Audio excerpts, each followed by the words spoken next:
રાજભા, રમેશભાઈ બધા આગેવાનો પણ અહીંયા ઉપસ્થિત છે. આમ તો બધી વાત અહીંથી મુકાઈ ગઈ છે. રથ શા માટે અને રથથી થવાના છે શું ફાયદા? સરકાર ગામડાઓ માટે, ખેડૂતો માટે ખૂબ ચિંતિત છે. લાખણકાને મારે કહેવું ન પડે કે 24 વર્ષના શાસનમાં સરકારે શું કર્યું. એનો જીવતો જાગતો જો નમૂનો હોય તો આ ગામમાં સ્કૂલ કે 3 માળનું મકાન નહીં હોય, 2 માળનું. ઘણા ગામડા એવા છે, આપણે રતનપુર જેવા, રાયપર જેવા, કે ગામમાં આખા ગામનું કોઈનું મકાન એવું નથી ને એવી સ્કૂલ છે. આપણે આજે નાનુભાઈને યાદ કરવા પડે. 47માં આપણા ભારતને શક્તિશાળી ભારત બનાવવું, વિકસિત ભારત બનાવવું છે. ત્યારે વિકસિત ભારત ક્યારે બનશે એની શરૂઆત એની ગુજરાતમાંથી શરૂ કરી હતી. તમને મને ખ્યાલ છે, કૃષિ રથના માધ્યમથી ગામડે ગામડે ખેડૂતોને જાગૃત કર્યા, ખેડૂતોને માહિતી આપી, ખેડૂતોને યોગ્ય માર્ગદર્શન મળે, ખેડૂતોને પડતી અગવડતાઓ, ખેડૂતોને બિયારણ મળે, ખેડૂતોને દવા મળે. ધોમ ધડકા તાપમાં આપણા યુનિવર્સિટીના કૃષિ વૈજ્ઞાનિકો લઈ અને રાજ્યના મુખ્ય અધિકારી હોય, જે અધિકારીને આપણે મળવું હોય ને, તો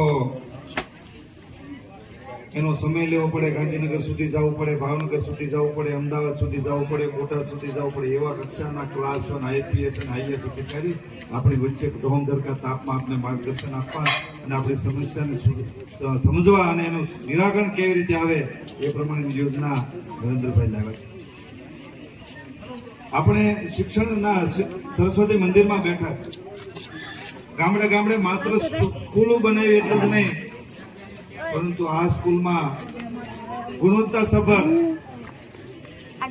કોમ્પ્યુટરાઇઝ શિક્ષણ મળે. જેવું શિક્ષણ તમને અમદાવાદમાં મળે છે, જેવું શિક્ષણ તમને રાજકોટમાં મળે છે, જેવું શિક્ષણ તમને ભાવનગરમાં મળે છે, જેવું શિક્ષણ તમને સુરતમાં મળે છે, એ જ પ્રકારનું અને શિક્ષિત પૂરા શિક્ષકોના સ્ટાફ સાથે શિક્ષણની સુવિધા ગામડે ગામડે, નાના નાના ગામડામાં પણ ઊભી કરી.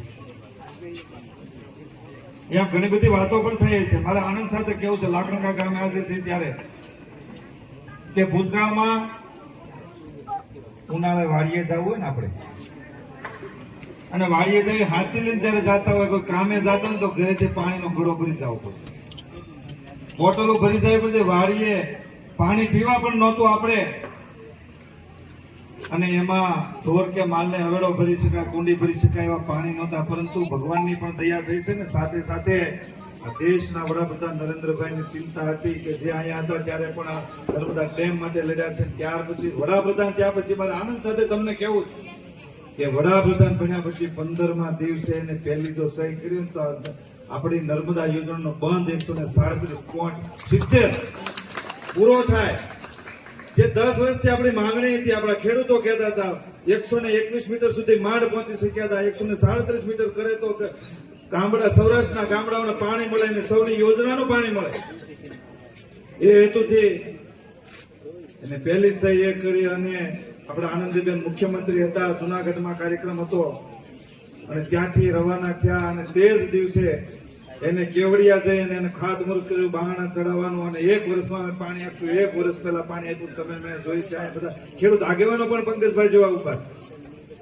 અને મને આનંદ થાય છે, ઉનાળામાં, ખરા ઉનાળામાં આપણે વિચાર પણ, કલ્પના પણ નહોતી કરી એ પાણી આપણી નદીમાં જાય છે, આપણે કેલો નદીમાં જતું, જેના કારણે અસંખ્ય સૌરાષ્ટ્રના ખેડૂતોને ફાયદો થયો છે, ખેતીમાં ફાયદો થયો છે, પીવામાં ફાયદો થયો છે. ટેન્કર રાજ હાલતું, હું તાલુકા પંચાયત ગયો ને આવું, અને 5 ટેન્કરો, 25 ટેન્કરો હોય આખા તાલુકામાં. હવે 79 ગામના 76 ગ્રામ પંચાયતો અને 79 ગામ. હવે એમાં હું તમને કહી દઉં કે 15 ટેન્કર હોય, કોન્ટ્રાક્ટર સાથે મિલીગઢ, એમાં અમુક લોકો મળી ગયેલા હોય અને ક્યાંક ટેન્કર જાય, ક્યાંક ન જાય. ગામ દીઠ 10 ટેન્કર, 5 ટેન્કર ઉતરાય.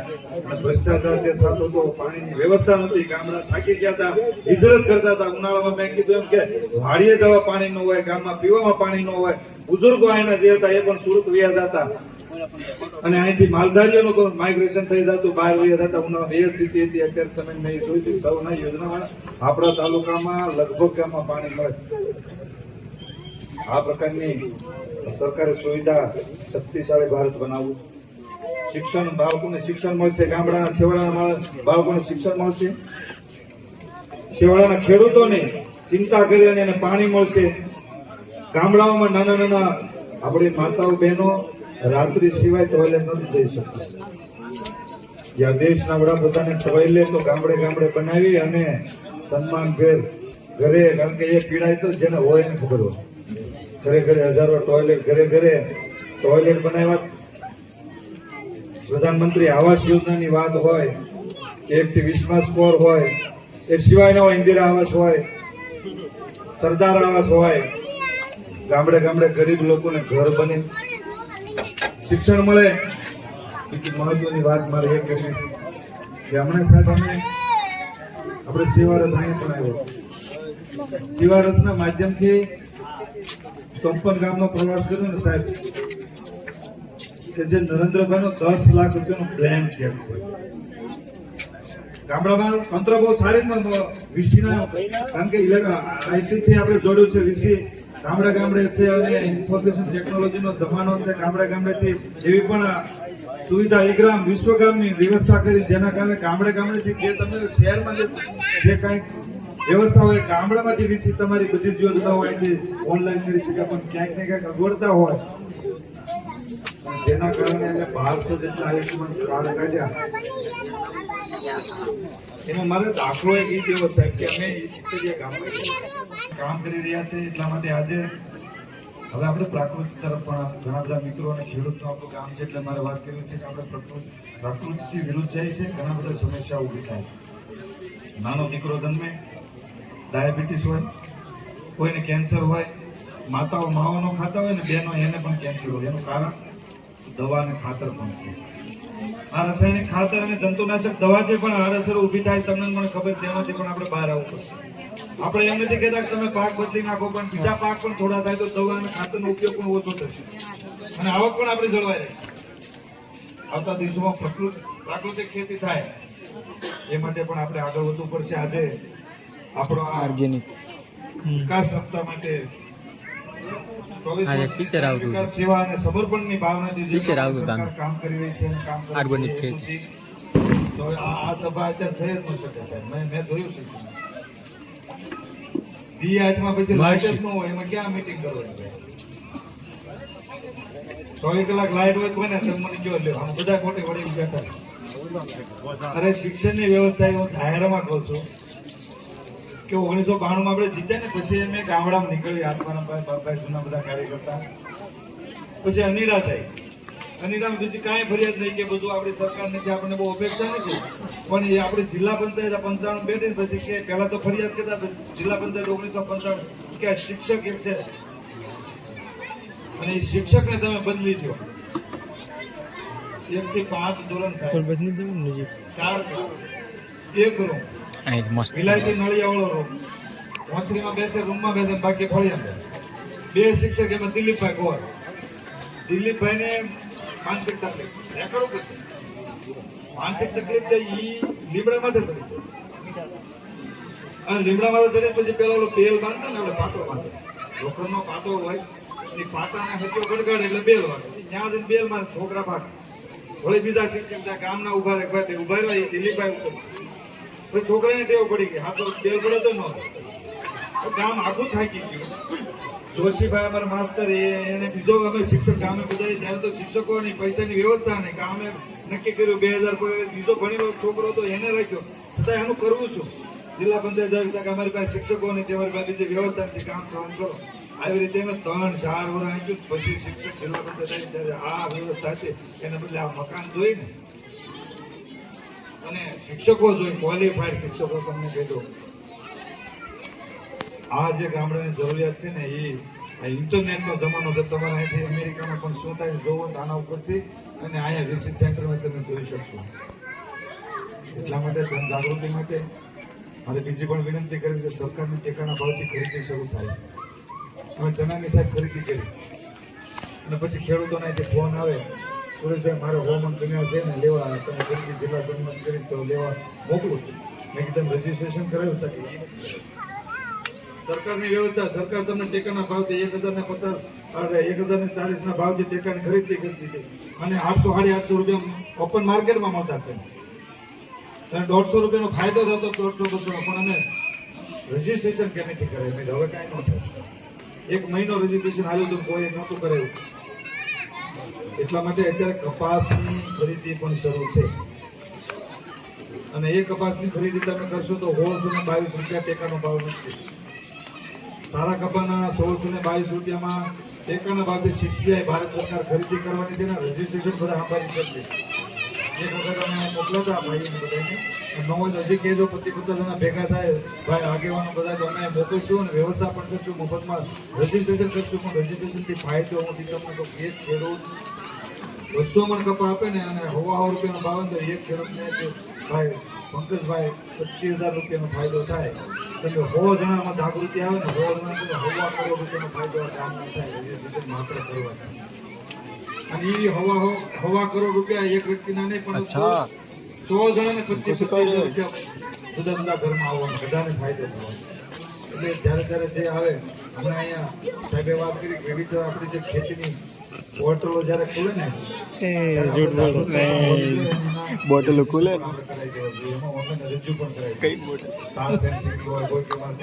કેસ લાગે કે આવું એડિટિંગ કરે છે.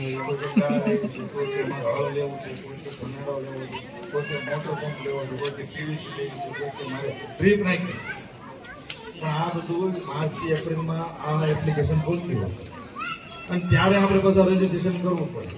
પછી એમ કે સરકાર કઈ કરતી નથી ફળવાનું છે, તો આપણે પણ જાગૃત રહેવું પડે. કેટલી બધી વચ્ચે ત્યાં કાઢી નાખ્યા. તમને કહી દઉં કે આપણે દાખલા ભેગા કરતા, તાલુકા ઉઠી જતા, તાલુકા પંચાયતમાં જઈને ઇન્વોલ્વ થાય ન થાય, ફોર્મ ગોતે, એ સમય થયું ન થયું, ઘરે બેઠા 20 સેન્ટરમાં અહીંથી થાય ઓનલાઈન. એટલું તો આપણે કરવું પડશે. ઘરે બેઠા સુવિધા સરકારે ઊભી કરી તે વિશેષ નહીં કહેતા. ઘણો બધો સમય થયો છે, માતાઓનો પણ અને બધા વડીલો પણ છે. અને મારો છેલ્લો મારો પ્રભુશ્રી મોડું બોટાદ હતો, એટલે બોટાદમાં એક વિષય પણ આવે તમને અમારે કંઈ કહેવું નથી, પણ એ વિષય જે વહીવટ કરતા એમાં વાત કરો, આપણે જાગૃત રહેવું. ઘણા એમને ફરિયાદ કરે શિષ્યને તમે વાત કરો છો, હું લખાવા જતો ને હું રથમાં જાઉં ને તો ખેડૂતો મને કે એ બરાબર છે, પણ ત્યાં કે ઓલા જીનવાળા પેલું કહે છે આમ છે, તેમ એમ કહે છે કે આમ છે. પણ મેં કીધું તમારે ત્યાં જાગૃત રહેવું, 5 જણા કહેવું પડે. અથવા તો આપણું કઈ મોડી ક્વોલિટી હોય તો એ પ્રમાણેનો ભાવ નક્કી થાય, એના માટેના એક વ્યવસ્થા નક્કી થાય. ખેડૂતોને જાગૃત રહે અને સમિતિ બનાવીને આપણે ત્યાં 5 જણા રહેવું પડે. પછી આપણે એમ કે તમે કોણ ના પડે? સરકાર તો ખરીદવા તૈયાર છે, કરોડો રૂપિયા આપે સરકારમાં આપણને ખેડૂતો માટે, પરંતુ આપણે પણ જાગૃત થવું જોઈએ. કામ થતું હોય ને ઘણા એમ કે આ હવા કે છે ને આ રોડ જો રોડ ગઈ આમાં બેઠા એને કોન્ટ્રાક્ટ આપી દીધો. હવે ઘરે કોન્ટ્રાક્ટરો કાળા કામ કરે, એ મોડું પાતળું કરે, તમે બેઠા એને જુદા એમાં રાજકીય કે નથી કર્યું, એને એમ કહો કે અમારા દીકરા લઈ, એને કાંઈ કોઈ આવતું નહીં, કોઈ લેતું નહીં. કોન્ટ્રાક્ટરે મોડું કર્યું, એ જવાબદારી કોની? ગામની છે. આ કામ તમે માગો ને એસ્ટિમેટ, આ રોડ આલેને એસ્ટિમેટ અધિકારીઓ પાસે માગો. તાલુકા પંચાયત ચાલુ હોય, જિલ્લા પંચાયતનો સરકારનો રોડનું કામ ચાલતું હોય, તમે માગો એસ્ટિમેટ. અને 5 જણાની સમિતિ બનાવો અને સમિતિ બને દેવો તમે કે આટલો ડામર હોવો જોઈએ, આટલી કપચી હોવી જોઈએ, આટલી ઊંડાઈ હોવી જોઈએ, આટલી પહોળાઈ હોવી જોઈએ, આટલી મજબૂતાઈ હોવી જોઈએ, આટલાનો માલ હોવો જોઈએ, 6 માલ છે, 7-8 માલ છે, એ આપણે પણ જવાબદારી છે. રોડ આવતો હોય ને મને અનુભવ છે, ખેડૂત માટે બધું કરે છે કઈ સરકાર. આ બધાને કેમ છે કરદો વિવાદ છે થોડે, એટલે આપણે ચિંતા નથી કરતા. માથે મોટરસાયકલ મારે ઉતાવળ છે, પણ આપણે અહીંયા ઉભા રહીને બધા સમિતિ બને કયો કોની તાકાત છે મોડા કામ કરી શકે? અહીંયા ગામે અમને નક્કી કર્યું કે ગામ સમિતિ બધા ભેગા થઈને ભાઈ ભરતભાઈ મને બહુ સરસ સરપંચ વાત કરી, પંકજભાઈ પૈસા પણ આપણે ગામમાં વાત બહુ સારી બાબત. ખબર પડે એનો કોઈનો વાંક નહીં, વાંક કોન્ટ્રાક્ટર નો. એટલે વિશેષ કઈ નથી કહેતા. આ તો લાખણકા બહુ સારું ગામ છે અને વિકસિત અને શિક્ષિત પણ ગામ છે. એના ઉદ્યોગપતિઓ પણ ક્યાંક ને ક્યાંક સહકાર આપતા હોય છે અને અહીંયા વૃક્ષારોપણનું કામ સારું થયું. ગામના વિકાસના કામમાં પણ આ ગામ ખૂબ રસ લે છે. અને આજે મારે ધન્યવાદ તો અધિકારી શ્રીઓના, મામલતદાર સાહેબના, તાલુકા પંચાયતના દેવા પડે કે આખે ગામડે ગામડે આવો રથ લઈ અને જાગૃતિ પણ લાવે છે. રાત છે. બધાનો આભાર માનું છું, આપ અવસર સૌનો છે. આભાર માનું છું. ભારત માતા કી જય, વંદે માતરમ. બતાડતો રહે. સરકાર ये रात વિવિધ है. યોજના અને યોજના દ્વારા વ્યક્તિ વિકાસ